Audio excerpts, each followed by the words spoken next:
Well, good morning. We're going to go ahead and begin our presentation. I'd like to welcome all of you to the Statutory and Regulatory Requirements, Anticipating Expectations Within a Quality Management System, or ISO 9001 Audit. My name is Joseph Krolikowski, and I am the Technical Director for Perry Johnson Registrars. Couple of notes for all of you. All participants are on mute, but we absolutely want to answer your questions, so please use the question portion of the dashboard. We will address your questions at the conclusion of the presentation.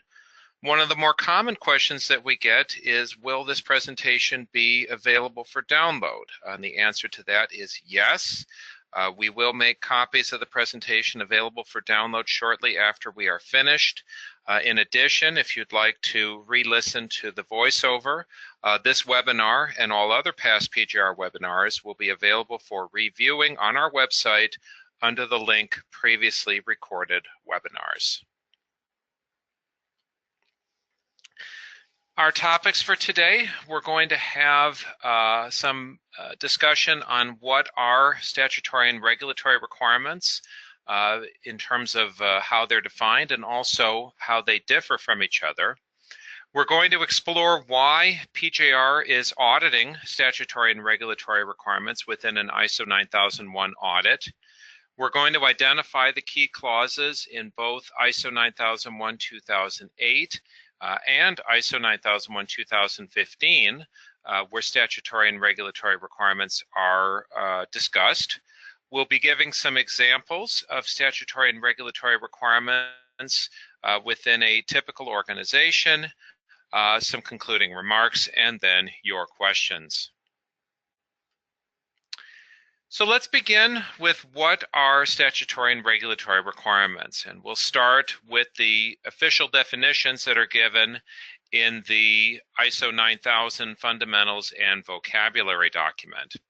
A statutory requirement is defined as an obligatory requirement specified by a legislative body.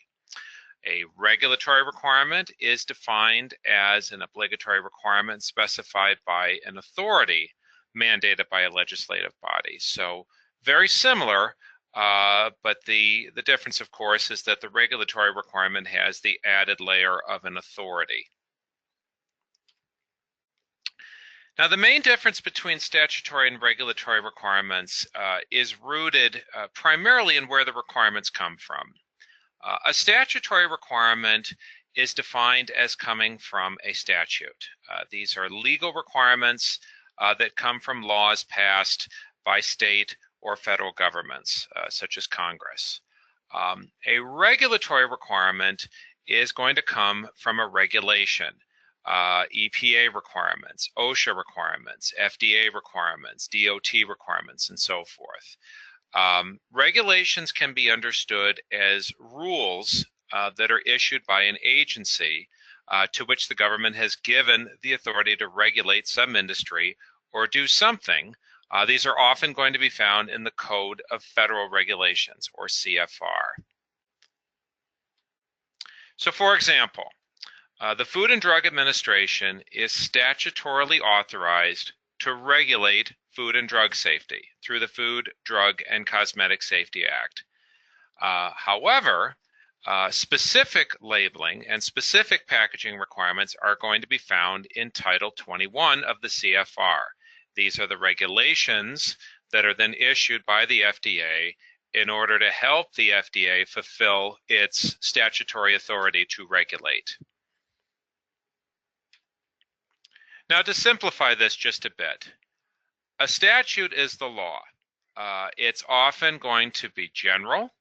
Regulations are going to be the rules developed to interpret the law and to ensure that we stay within the law. And the regulations are very often going to be much more specific. Here's an example. A statute might say that excessive levels of certain pollutants shall not be permitted in or near major bodies of water, or something to that effect. Now, working from that, the Environmental Protection Agency, or EPA, might issue regulations that get into real specifics about what they mean by excessive levels, what constitutes a major body of water. And it'll also discuss a plan for enforcement on what Congress intended in passing the original statute. Now, why, you may ask, is ISO 9001 auditing and PJR, why are we looking at these things? Why are we bothering to look at statutory and regulatory requirements? Well, the short answer is we are doing so because we were compelled to do so. PJR is held accountable to a number of requirements in our work as a certification body. Now, one of the most important of those is the ISO 17021 standard, which was most recently updated in 2015. That is, you can think of that as the ISO 9001 standard for registrars and certification bodies. Now, that standard includes a clause that reads in part, auditing shall include the client's management system ability and its performance regarding the meeting of applicable statutory and regulatory requirements. So it's written right into the standard that we're held accountable to, that we have to assess your ability and performance regarding the meeting of those requirements. Now, that's very key wording, and we're going to get back to that a little bit later in the presentation. Let's continue by exploring where ISO 9001 addresses these requirements in the 2008 revision. There's 3 clauses that include the words statutory and regulatory requirement. First, from section 5.1 under management, where it talks about you shall establish a requirement, you as management, to provide communication to the organization about the importance of meeting statutory and regulatory requirements. In other words, this is an input to your quality management system, and management is expected to take the lead. Kind of a broad brush concept. Gets a little more specific when we get to 7.2.1c. 7.2.1c establishes a requirement for inclusion of statutory and regulatory requirements among the items determined by the organization during the contractual phase with the customers. So in other words, when you are dealing with your customers, when you're quoting them, when you're engaging in what your capacity is going to be, and so forth, you need to be sure that if there are applicable statutory and regulatory requirements, that you are aware of those items and incorporating those items into the analysis that you're doing. And lastly, if you happen to be a design responsible organization, you have section 7.3.2 from the design clause, which states that you have to include statutory and regulatory requirements among the design inputs, the pieces that you're going to consider when you execute the design of your product. Now, looking to ISO 9001-2015, there's actually 6 clauses that include specific discussion of statutory and regulatory requirements. And again, we begin with management in section 5.1.2a. There is a responsibility, again, on top management, but this time the wording is a little bit expanded. Management is responsible for ensuring that statutory and regulatory requirements are determined, understood, and consistently met. So again, that's kind of an expansion of the verbiage. We have 2 clauses from section 8.2. 8.2.2, you have to include statutory and regulatory among the items determined during contractual phase, so very similar to what we had in the 2008 revision. And it takes it a step further in 8.2.3.1d, and it says, okay, now that you know what the statutory and regulatory requirements are, you have to review those statutory and regulatory requirements before you commit to supplying a product or service to a customer. Okay, here are the other 3 clauses. Again, we have a design clause, 8.3.3c, You have to include statutory and regulatory requirements among your design inputs, so fine, same as it is in 9001-2008. In 842, we have a subclause that states you have to ensure that your external providers, in terms of suppliers, subcontractors, that those folks do not adversely affect your compliance to applicable statutory and regulatory requirements. So there's a flow down there. And again, you are responsible for ensuring that your external providers meet applicable requirements from your customers, and the statutory and regulatory requirements in this context are no different. And then the last clause, and this is a new item as well, the organization needs to ensure that statutory and regulatory requirements are included in determining the extent of applicable post-delivery activities.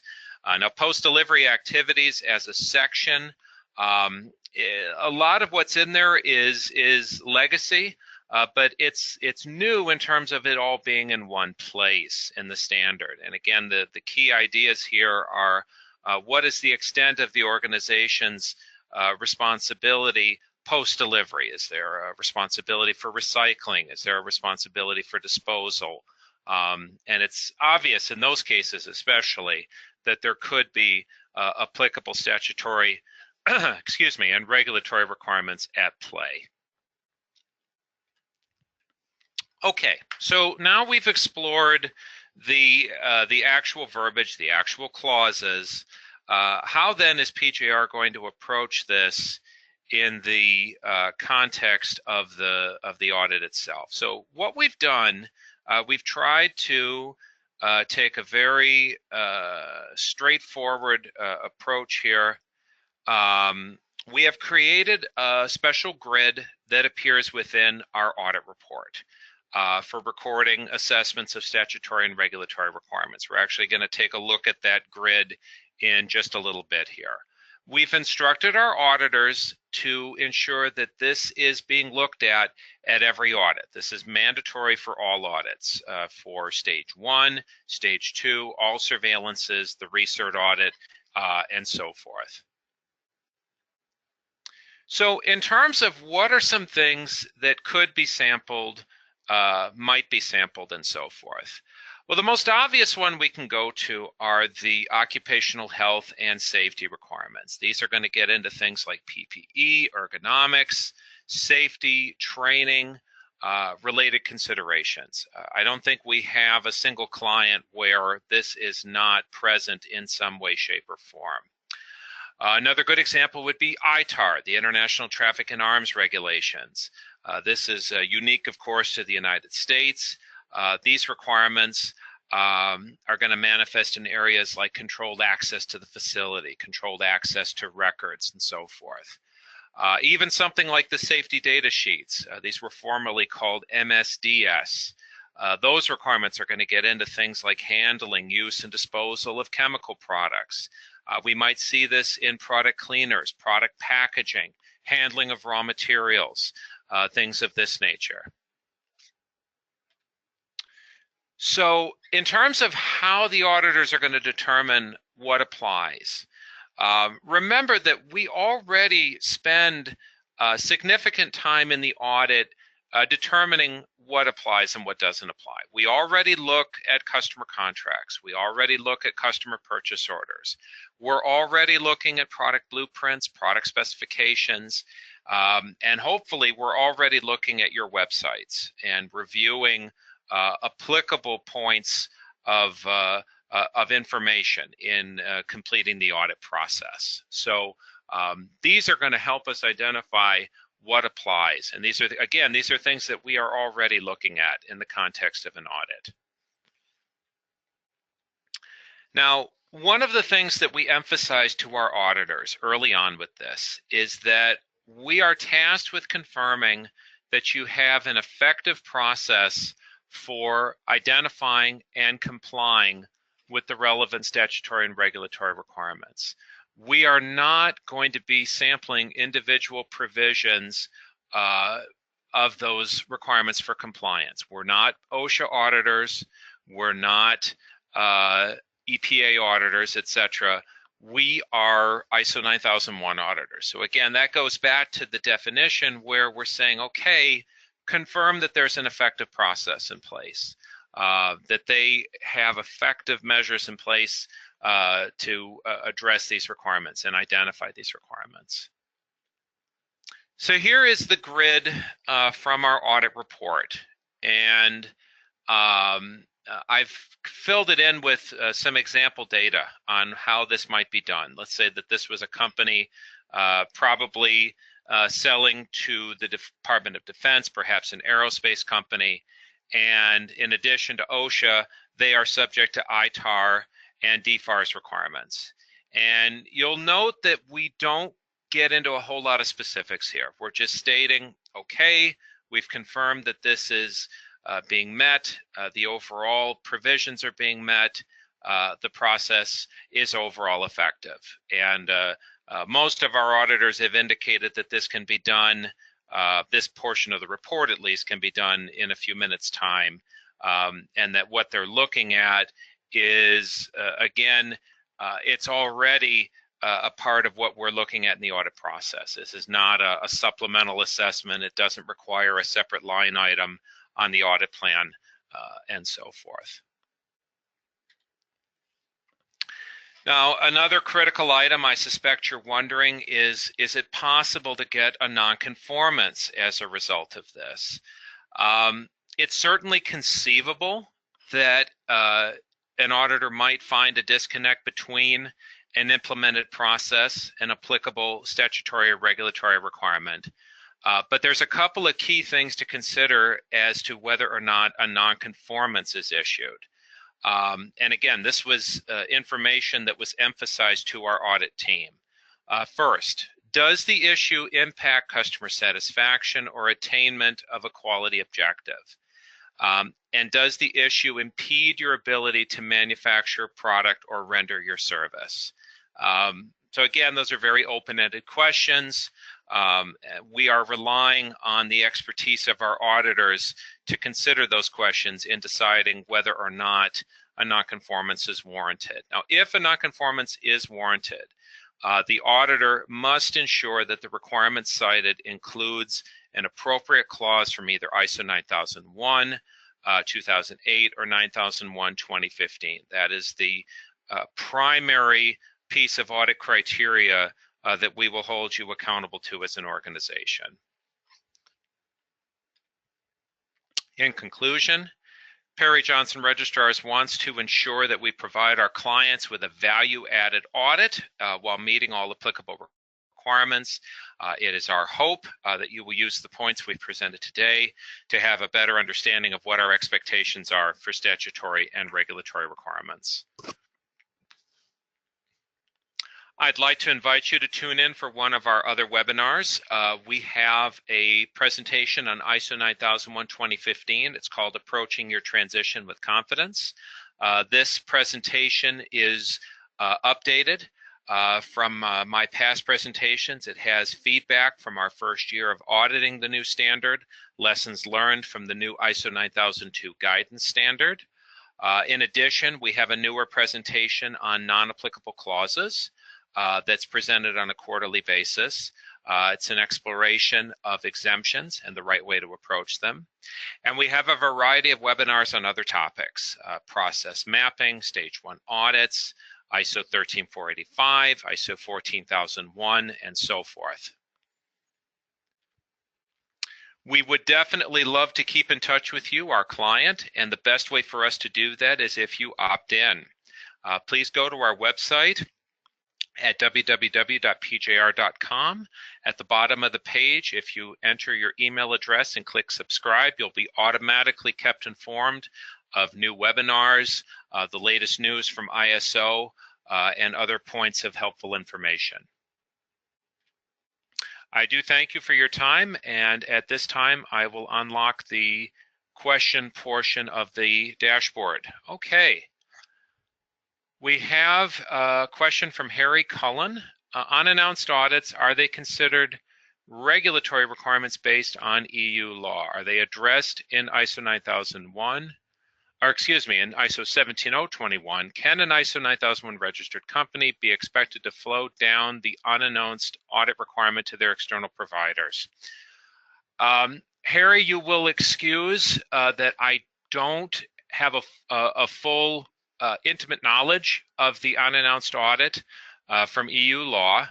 Certainly, it would strike me as possible that there would be an expectation that that be flowed down to your supply base. I would quickly add that, again, you'll note that the points that we made in the presentation, the emphasis is going to be primarily on things that are raised by customers, things that are going to impact your products, your services. So I can't give you a firm answer on that, but I would say that it's possible that's going to apply. Compliment from Mr. Resnick, thank you very much. I'll remind everyone that this presentation, the slides will be available for download in just a short time, and you'll be able to review the presentation on our website again in just a short time. Any other questions today?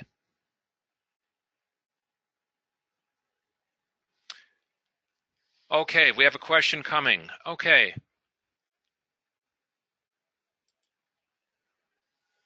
Okay.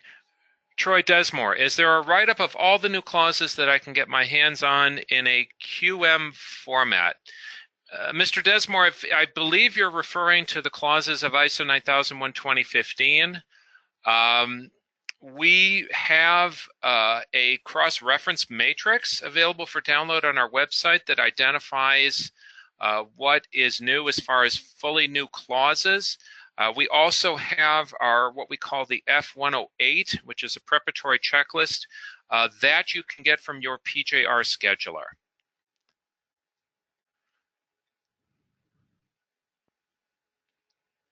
And Mr. Stefano Petraglia, I'm waiting on your question. Waiting on you, not a problem. I have a question from E. John Schnellbacher, the cross-reference matrix on the website. If you go to the home page, you should see a link near the top that says ISO 9001-2008 versus ISO 9001-2015. That is where you will find the link to the cross-reference matrix. If you're having further difficulty, please contact your scheduler and they will be glad to help you.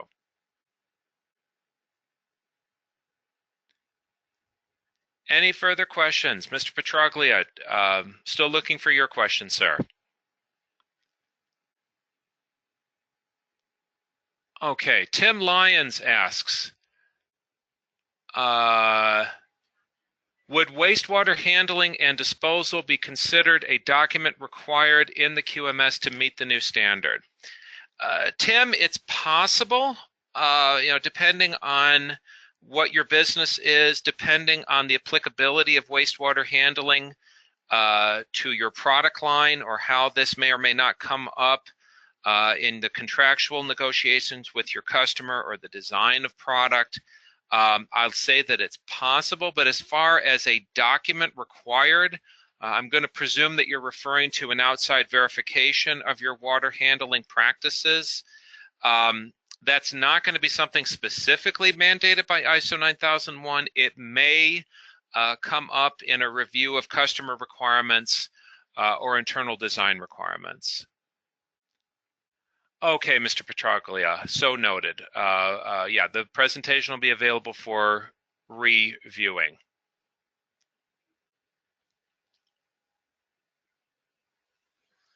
Question from my friend, Carla Jones. Would CTPAT be part of the stat and regulatory requirements? Again, Carla, it's possible. It's going to depend on where that requirement exists and how that factors in. That may be a good item to discuss directly with your auditor in terms of how that applies to your system.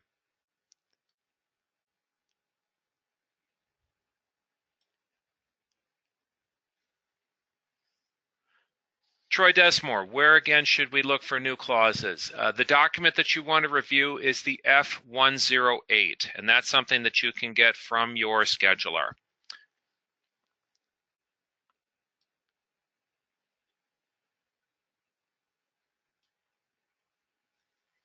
Stefano Petraglia asks, would OSHA requirements come into play in an ISO 9001 Stage 2 audit? Only to the extent that if they have been identified as applicable to products, applicable to the service that you provide. Again, the extent of what we look at is, do you as an organization have an effective process in place for identifying what applies to you and implementing what applies to you? We're not going to be auditing individual line items from an OSHA requirement. Mark Maupin, is PGR monitoring changes in regulatory requirements with the current administration? Do we get notice of in advance of potential changes? Not in so much as it impacts our ISO 9001 audits. That is, again, that's going to apply to the organization for being kept aware. Certainly the auditors in the field are empowered to review that information. But again, this is more about, does the organization have an effective process in place for identifying and implementing these requirements? Tony Savage, do you have to put safety documentation in the QMS as controlled documents? If it pertains to the scope of your system, I'm going to say potentially yes. And the reason that I'm saying that is with the way that 9001-2015 has been written, where they talk about maintained documented information, and even the expansion to include the overall business practices, I think the idea is that if it exists within your quality system, it should be a controlled document and subject to revision control. So I would say the answer is potentially yes to your question, Tony. Mr. Desmore, you're quite welcome. Any further questions today? Okay, well, thank you all for your time. Have a great day.